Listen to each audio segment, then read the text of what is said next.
I wasn't actually going to do another video tonight, but the same night that I just uploaded the other one. But I was watching some YouTube videos that I like, and I was just gathering the pieces, and I didn't realize how easy it was to gather the pieces for this guy. So this is 6932 Star Defender 200. I did not own this when it was first on the shelf. I did not buy it. I did not want to buy it. I've voiced my opinion about Futuron before. And I started building this set, and I was starting to get excited. I really, hey, this could be an actual, I've never built it before.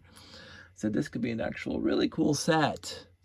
But it just, in the end, completely disappointed me. Not completely, because, again, there's no bad sets. There's just least of the best sets. So, the Star Defender 200, I thought when it was coming together quite nicely. And yet, when it was finished, I'm going, oh, really? First of all, I can't keep on harping on it. The controls. but anyway, it's not bad. These things, oops, this is a problem. So, and these are backwards. I don't know why they put them on backwards in the instructions, but whatever.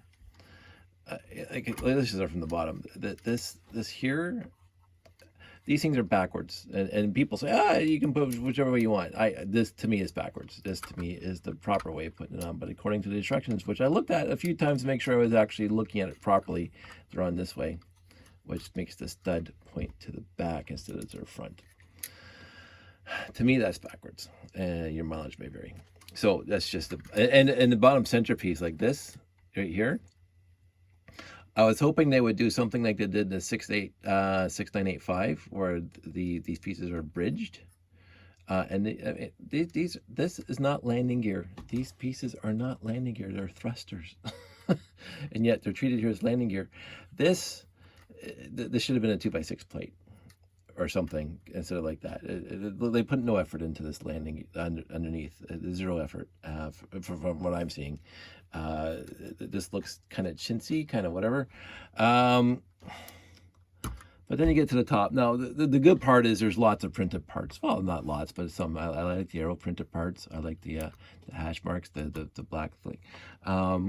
And this thing opens up so you see the inside. Let's go to the inside. And oops, this is the problem with holding this thing. It's pretty fragile. So the controls are nowhere near the guy, and the guy's sitting in that little depression in the middle, which is that 6x6 with the 4x4 lowered in the middle. He's nowhere near the controls on this thing, and parking this guy in the back was a huge pain in the butt because you have to like lower everything and whatever. And it's going to hit him in the back of the head if he comes to a fast stop. Like everything set just I was getting halfway through and I'm going, oh, this had huge potential. The gap here I don't like between this 1x3 slope and the thing below it. They could have been better planned out. I mean, I guess the gap is for aesthetics to make it look cool, but it doesn't to me. These things are cool. These things on the side are cool. I don't know why that's not pressing down. I don't want to break this head because it's already fragile. There's something obviously keeping this thing from pressing down. Oh, the the antenna. Maybe it's gonna fit now.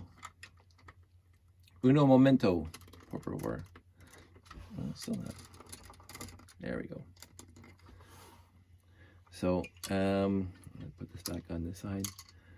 So black flexible hoses, always cool. Come on, this one's probably old and just doesn't want to stay on.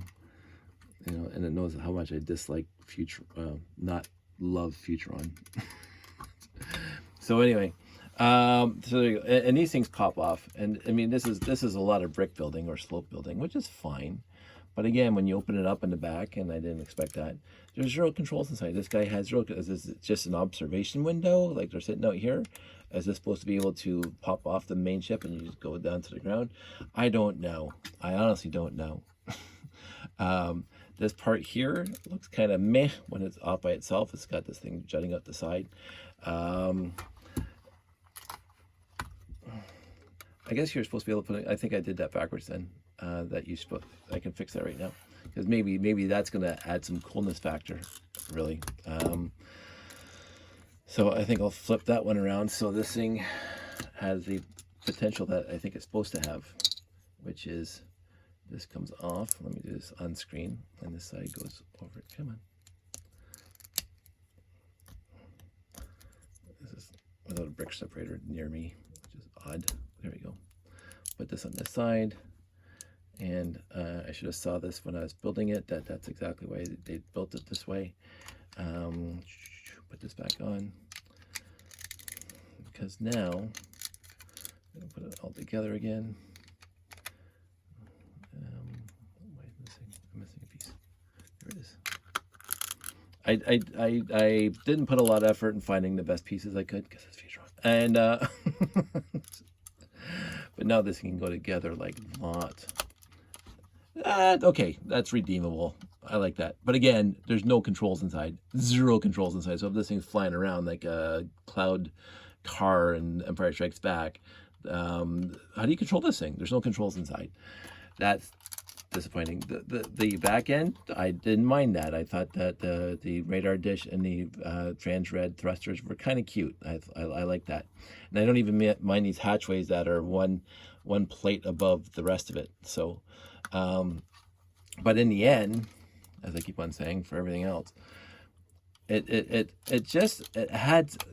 had potential, and for my money, it failed on the potential. And not much I can do. But I guess that's wrong too, because I should have noticed that too. The instructions is probably this black piece is supposed to be up on this side here, so this thing will lock into place better. So like that. There we go. It looks cool. I will say that this thing right now looks really nice. It comes in at 242 pieces, a lot of plates, some nice printed pieces, including the trans blue panel with the 200 on it. Excuse me, it's past my bedtime. Antennas, trans red inverted 2x2 dishes. This back end here, I guess little thrusters in the back that point that way. This to me does not go up as far. The front here is a complete waste of space. You look at it, there's nothing there. There's not, because again, the guy can't fit here. He has to fit in that little depression there. The set that was done in Blacktron 2 did this much better. I think maybe because they learned from this thing, but they also, if I remember correctly, we did that other Futuron set in the previous version that used the trans blue panel, and it was smaller and the wings folded out, but that seemed to be better than this one for cohesiveness, shall we say. Maybe it is my lack of appreciation for Futuron that's clouding my judgment, but when I was building this thing, there was a center part there when I was just getting this whole thing built, and I just started building these things on the end, and I said, oh, this thing has potential.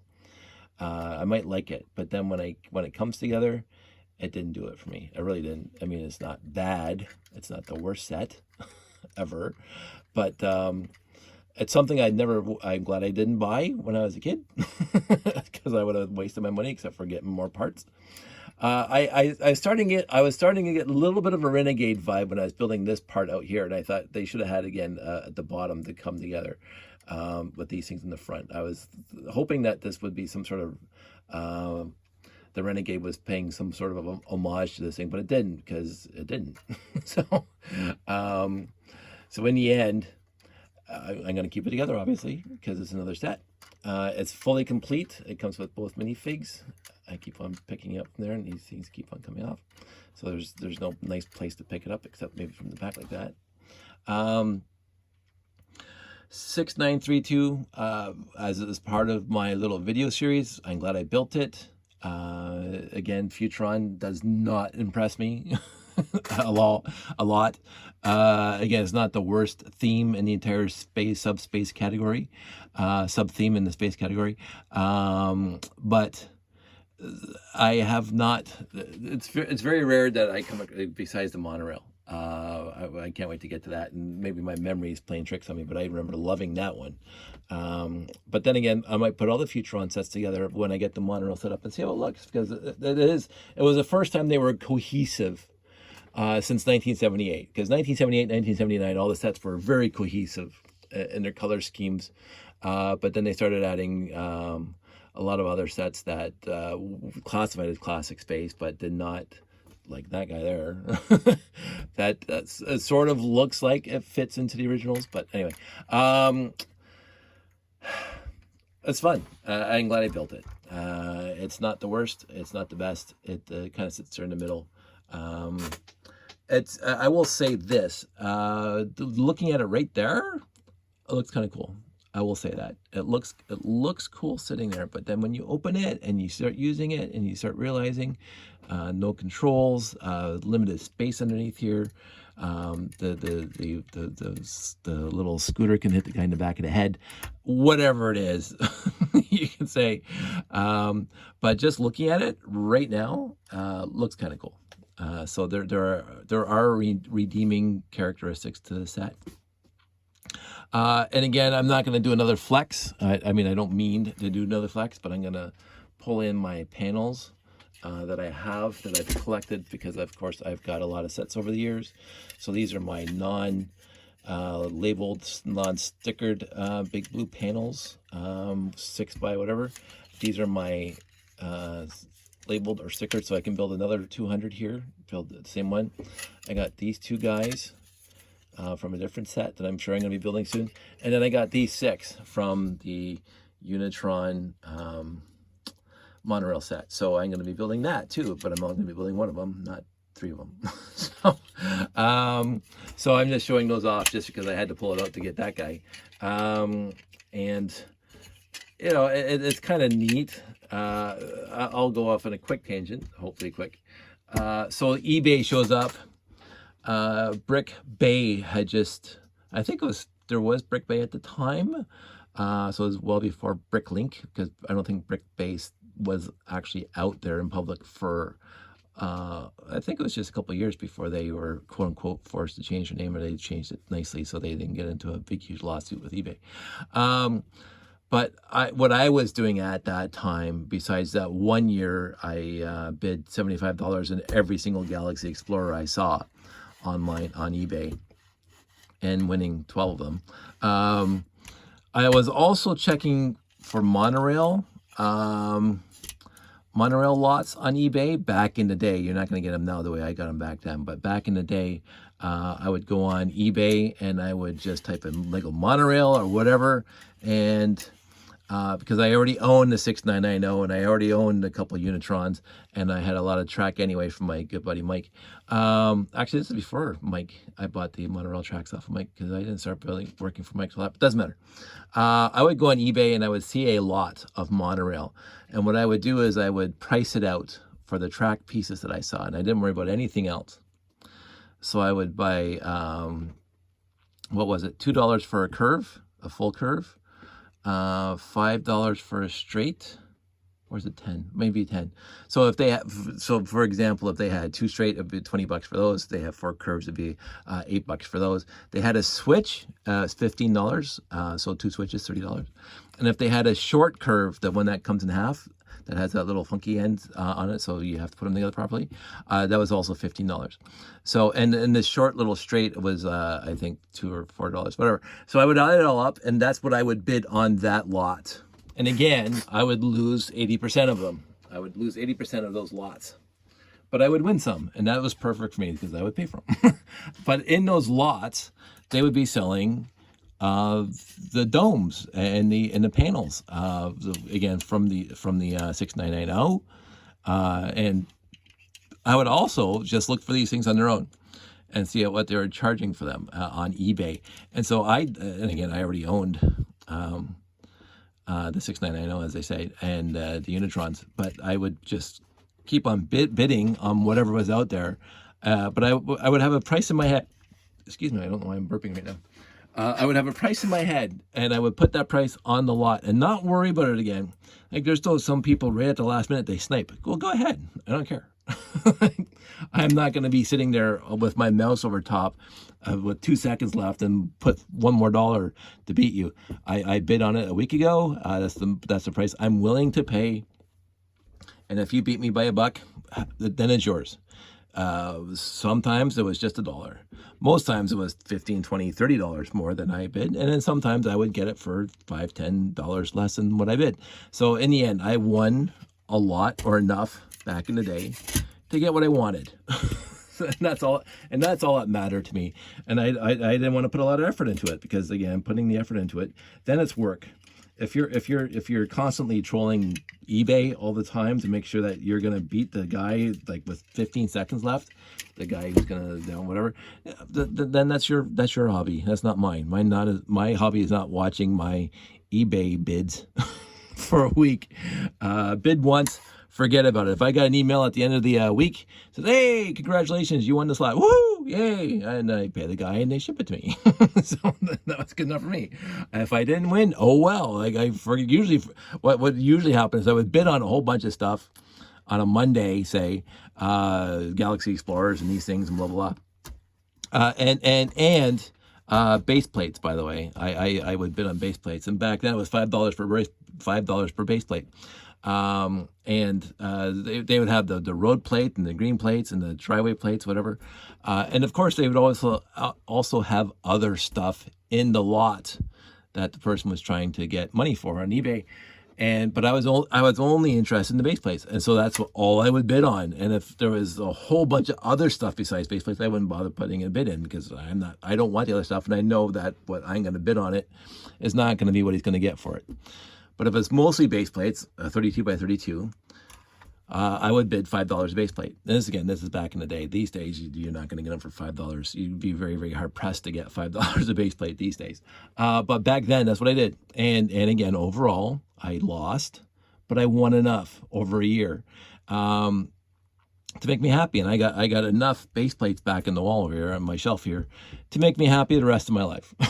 So I don't need more base plates, and I definitely don't need more of these things, right? I have enough for me. And again, since my layouts are becoming very, very, I won't say modularized, but inside these wooden boxes, there's less room for more stuff. So I'm trying to be very frugal in what I put in my layout now. So instead of filling up the back of the van with cardboard boxes, full just packed, so there's hardly any airspace, but a ton of breakage would happen between my house and the show due to potholes or whatever. I was spending so much time rebuilding the layout at a show, and I didn't like that. I want to be able to reach into one of these wooden boxes and pull out the entire building and drop it on the layout and be done with it. What the time it takes me now to set up my 5 by 7.5 layout, it's under 2 hours. That little layout there, which was basically 4 base plates by 6 base plates, whatever that is, and the tower, which is all I brought to that family fun fest, that took me longer to set up because it was busted by the time I got there. So it's like, no, I like my, so I don't even need the base plates I have now, because Jeff and I had these great ideas. I mean, we had a 12.5 by 12.5 foot layout once. That was like a lot of 144 plus square feet of base plates that you have to fill in, right? And we could do it. We had enough base plates to fill that in. I don't need that anymore. I'm not doing it 12.5 by 12.5 again. I'm really not. I'm not at all remotely interested. That layout that Jeff and I did, called the square, we called it the square, took us 2 days to set up. 2 days to set up, and it was fun to do, and I'm glad we did it. But when you look at the videos, there's nothing cohesive to it. It looks like a hodgepodge of parts and pieces thrown together randomly, and it didn't look like, if you're building a base station, like if you look at the movie or the TV show Space 1999, a cohesive base there's where people live, and there's where people work, and this is where people have fun, and this is where the landing pads are, and this is where people take off, and the pointed logistical stuff where the stuff is coming in, the receiving landing pad, and the repairs and all that stuff. This is what I'm trying to get to, so it looks as close to real life as possible, where everything seems to be there for a reason and for a purpose, including the minifigs who all have jobs and all have names, kind of thing. Yes, it's fantasy, absolutely fantasy, but I've been watching Star Trek since I was 4 years old. There's no Starship Enterprise out there in the world. Sorry to break it to all us Star Trek geeks. There is no Starship Enterprise out there in the world. There's no command structure that has Jean-Luc Picard in it. There isn't, right? But it's based on stuff, and it's fun to think about, and have a story, and have a cohesive world. And so this is what I do with my layout, and that's why I enjoy my layout so much. I mean, the layout's on hold right now because I'm not doing shows, and therefore I'm doing this, which is building every single space that Lego's ever produced up until 1999, and I'm having fun with it, even though I keep on slamming Futuron. That's because we haven't gotten to RoboForce yet at all. When we get to RoboForce, there's going to be a lot of slamming. So right now, the Futuron is taking the brunt of my lack of appreciation of certain sets. But again, I'm looking at it now. I'm looking at this thing right now, and I'm saying, looking at it from a distance, it looks really cool. So that's a huge plus. It's got some really good look to it. It's just when you get close to it and you start examining it and start examining the purposes of things and the whatever, and you start seeing all the flaws in the actual build. But when you look at it, a general sense, fantastic. So I will say this is a win on the look scale, that's 21 minutes. So I'm going to give you back your time. So you don't have to listen to me go on for an hour. Excuse me. And I'm going to go to bed because it's almost midnight. So wasn't planning on doing 2 videos today. And I think, if I remember correctly, the next, let me just see if it's going to be 6934. I think this is, oh, that's not even the one we have to do. Yay! So we don't have to worry about 6934. It is not space. And neither is 6935. Why is Bionicle getting into my space theme? 6936. I think this is going to be the M-Tron. Oh, no match there. So we don't have that many more. We're going to 6937. And that's going to be the, oh, wow. I think we only have 2 more sets to build. Okay, so we got a Scorpion detector, which is Explorians, and I'm hoping, I think I saw in this range the 6939, which, no, so I'm wrong. So it's going to be the next one. So we only have 2 more. One is in Explorians, and one is Aspirius. And neither one I've built before. So we'll see how that goes. And, oh, that I think I might have mentioned, but I'll mention again. The other thing, the other huge point about this thing that's actually a huge plus, I found the parts very, very easy for this thing. There's a lot of, I won't say basic parts, but there's a lot of similar parts. So I didn't have to spend a lot of time. Like that thing took me a long time to get all the parts. This one, not even 10 minutes to get all the parts for the thing together, which is why I got to make the video tonight. So that was enjoyable. Instead of spending like a long time looking for parts and getting bored with part shopping. So that's it.